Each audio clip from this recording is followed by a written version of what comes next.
A very good morning, student.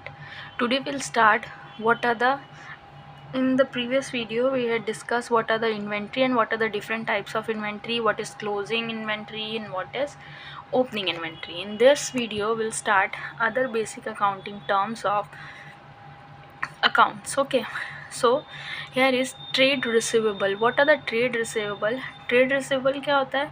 Trade receivable वो होता है जो भी अमाउंट हमें रिसीव हुआ है हमारी गुड्स एंड सर्विस, गुड्स को सेल करके एंड सर्विस रेंट करके, नॉर्मल कोर्स ऑफ बिजनेस में. ठीक है, तो ट्रेड क्या है?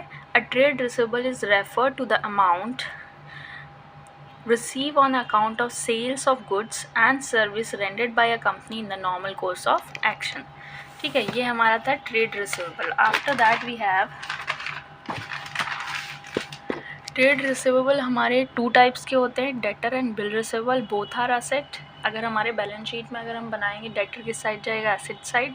और बिल रिसीवेबल किस साइड जाएगा? Asset side. ठीक है, डेटर क्या होता है? डेटर कब बनते हैं? एक तो डेटर हमारे असेट्स हैं, जब हम किसी को उधारी पे सामान बेचते हैं या सर्विस रेंडेड करते हैं ऑन क्रेडिट बेसिस, अभी हमें पेमेंट रिसीव नहीं आया तो उनको हम डेटर्स बोलते हैं. डेटर्स क्या होते हैं?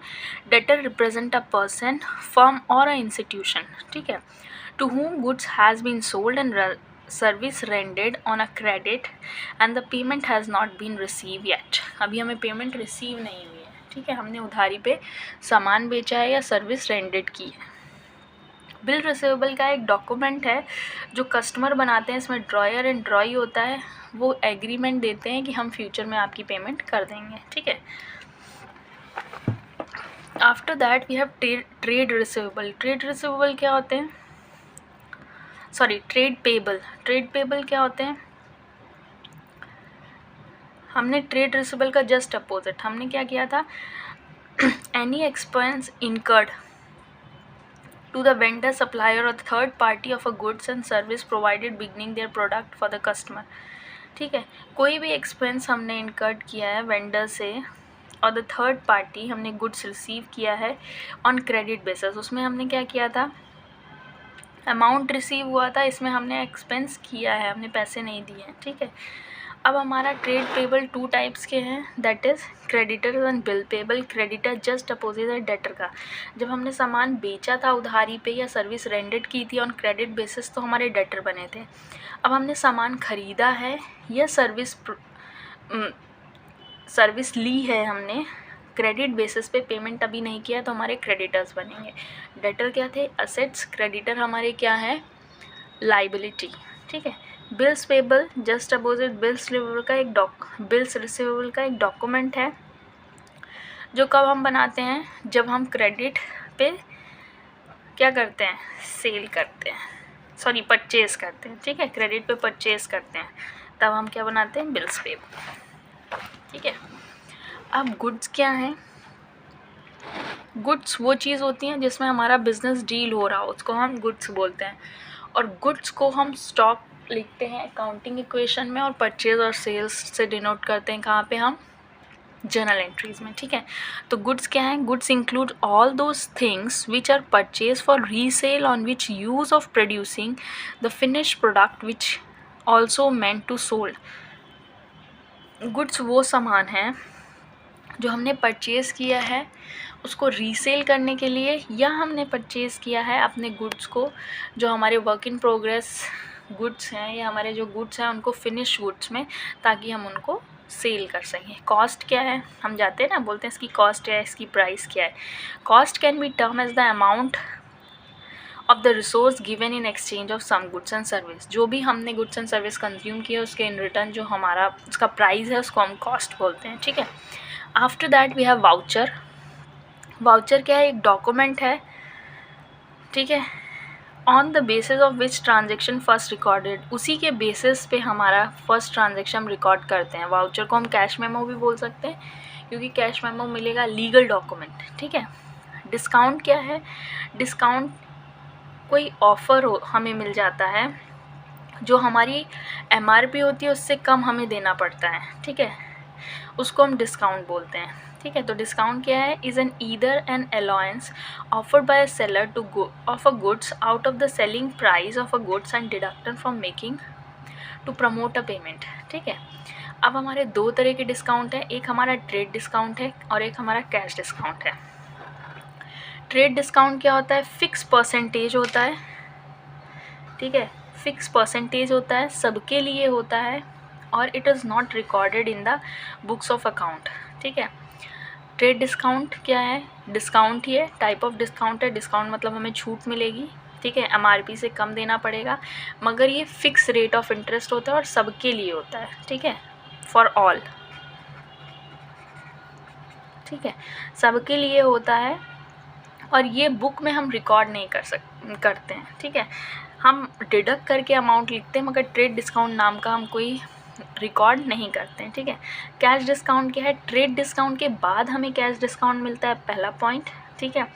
दूसरा ये पॉइंट होता है कि ये तभी हमें कौन देगा, सेलर देगा, जब हम उसको कैश में पेमेंट करेंगे, ठीक है।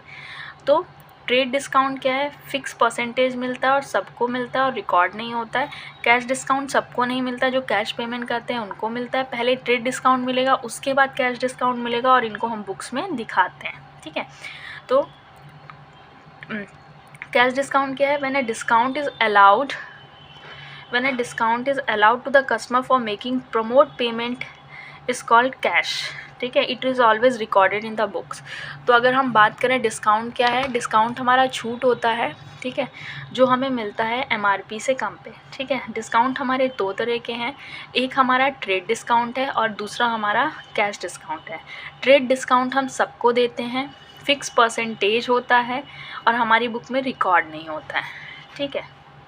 हम अपने सेल्स को प्रमोट करने के लिए हम ट्रेड डिस्काउंट देते हैं। उसके बाद हमारा है कैश डिस्काउंट। कैश डिस्काउंट हम कैश सेल्स प्रमोट करने के लिए, मतलब नगद में, उधार वाला नहीं, नगद में कैश सेल्स प्रमोट करने के लिए करते हैं। ट्रेड डिस्काउंट के बाद कैश डिस्काउंट लगता है और इसको हम अपनी बुक्स में रिकॉर्ड करते हैं, ठीक है। अब रिबेट क्या है, रिबेट एक रिडक्शन है हमारे, ये भी एक टाइप का डिस्काउंट है, मगर ये हमें सेलर तब अलाउड करता है जब हमारे ट्रेड और कैश डिस्काउंट से अलग है। ये हमारा सेलर तब अलाउ करता है जब उसमें कुछ भी डिफेक्टिव गुड्स होते हैं या उसे लगता है अपना स्टॉक क्लियर करना है या थोड़ी मोड़ी डिफेक्टिव हैं, ठीक है, पुराना स्टॉक है, पहला दूसरा कहीं से फटा उटा है, ठीक है, थोड़ा थोड़ा गंदा हो गया है, तो वो रिबेट प्रोवाइड कर देता है, ठीक है, आया।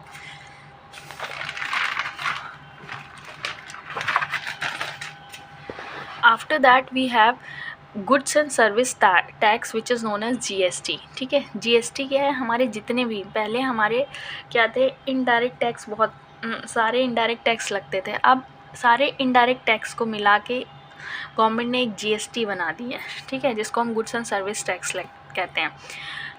All the indirect tax like excise duty, sale tax, VAT, service tax etc. has been merged into the single is known as GST. GST क्या है, at the time of purchase पे करते हैं, GST collected, देखो पे कब करते हैं, टाइम ऑफ परचेज, और GST कलेक्ट कब करते हैं, टाइम ऑफ सेल पे, ठीक है। GST समझ में आई। उसके बाद है एंट्री, क्या होती है, ट्रांजेक्शन और इवेंट जब हम अपने बुक्स में रिकॉर्ड करते हैं तो उसको हम एंट्री बोलते हैं। बैड डेट क्या है, हमने डेब्ट पढ़ा था, हमने जो डेब्ट क्या होता है, उधार, ठीक है, जब हमारा उधार बैड हो जाएगा तो उसको हम बैड डेट बोलते हैं, ठीक है। मतलब किसी ने हमसे उधारी लिए थे, अब वो कह रहा है हम नहीं दे पाएंगे, हम उसको रिकवर नहीं कर पा रहे हैं, या वो जो डेटर है वो कह रहा है कि हम नहीं दे पाएंगे, हम पैसा नहीं दे पाएंगे, हम बिल्कुल भी हमारे पास पैसा नहीं है, तो उसको हम क्या बोलते हैं, bad debt. Amount that has become irrecoverable from the debtor, उसको हम क्या बोलते हैं, बैड डेट। और ये रिकॉर्ड क्या होता है, ये एक टाइप का लॉस है, और कहाँ निकाल होता है, प्रॉफिट एंड लॉस के debit side, profit and loss के डेबिट साइड, क्योंकि all expenses and losses are to be debited, that's why it recorded in the profit and loss account, जिसको हम एक्सपेंस बोलते हैं, एक लॉस है हमारा, ठीक है, उसको हम बोलते हैं बैड डेट। तो बैड डेट क्या हुआ, हमारा वो पैसा जो डेटर से हम रिकवर नहीं कर पा रहे हैं, डेटर कह रहा है हम नहीं दे पाएंगे, ठीक है, उसको हमने वो डेट जो हमने हमारा बैड हो गया है, और ये कहाँ जाता है, debit side profit and loss account में। क्यों जाता है, किस रूल की वजह से जाता है? क्योंकि हमारा एक गोल्डन रूल है जो क्या कहता है, all the expenses and losses are to be debited, ठीक है। After that we have insolvent. Insolvent क्या होता है? इंसॉल्वेंट वो पर्सन होता है या वो फर्म होती है या वो इंटरप्राइजेस होता है जो इस पोजीशन में नहीं है कि उसने जो हमारे डेट उधारी लिए हैं वो दे पाए, तो उसको हम इंसॉल्वेंट बोलते हैं, ठीक है। मैंने किसी से उधार लिया था 20,000 लिया था और अब मेरी फाइनेंशियल पोजीशन अच्छी नहीं है, तो मेरा तो दिवालिया निकल गया, ठीक है। तो मैं इंसॉल्वेंट हो गई, मैंने कहा भैया आप नहीं दे पाएंगे, आपको जो करना है वो कर लो। वो उसकी पोजीशन नहीं है, not in the position to pay the debt, जो उधारी लिया है उसकी, तो उनको इंसॉल्वेंट बोलते हैं। और अगर पर्सन या इंटरप्राइजेस या फर्म की पोजीशन है कि वो पे कर पाए तो वो सॉल्वेंट हो गया, ठीक है। टर्नओवर क्या होता है? Turnover means total sales made in the particular year. Particular year मतलब मेनली हम क्या करते हैं, हमारा फाइनेंशियल ईयर क्या है, 1 अप्रैल टू 31 मार्च, ठीक है। लाइफ स्टॉक क्या है? लाइफ मतलब जीता जाता स्टॉक, ठीक है। पहले हम क्या करते हैं, जब भी एनिमल का नाम आ जाएगा, एनिमल्स बिजनेस में यूज़ होंगे तो उनको हम हॉर्स, गोट ये नहीं बोलेंगे, हम उनको किससे डोनेट करते हैं, लाइफ स्टॉक। तो क्या है, domestic animals such as cattle, horse are known as life stock, जीते जागते stock, that is life stock, ठीक है। After that we have investment. Investment क्या होते हैं हमारे? नॉर्मली हम क्या करते हैं, इन्वेस्ट पैसा लगाते हैं कहीं, ठीक है। शेयर्स खरीद लिए हमने किसी कंपनी के, प्लॉट खरीद लिया, गोल्ड खरीद लिया, तो हमने क्या कर दिया, अपना पैसा कहीं इन्वेस्ट कर दिया। क्यों इन्वेस्ट करते हैं, अपने पास भी रख सकते हैं। इन्वेस्ट कर दिया ताकि हमने आज 10 रुपये इन्वेस्ट किए हैं, कल को हमें उसमें से कुछ प्रॉफिट मिले, ठीक है। तो इन्वेस्टमेंट क्या है, is refer to the development of the funds in the shares और the debenture of a company which intend to earning return. बिना रिटर्न के हम बिज़नेस में कोई काम नहीं करते हैं। फॉर एग्ज़ाम्पल, हमने इन्वेस्टमेंट किसी के शेयर 100 रुपये के लिए थे, अब हमें उसके 150 रुपीज़ इन रिटर्न मिल रहे हैं, तो 50 रुपीज़ का हमारा प्रॉफिट है। इसी 50 रुपीज़ के लिए हमने इन्वेस्टमेंट की थी, okay. Now your basic accounting terms is finish. In next video we'll start the principle of accounting. Okay, thank you for watching.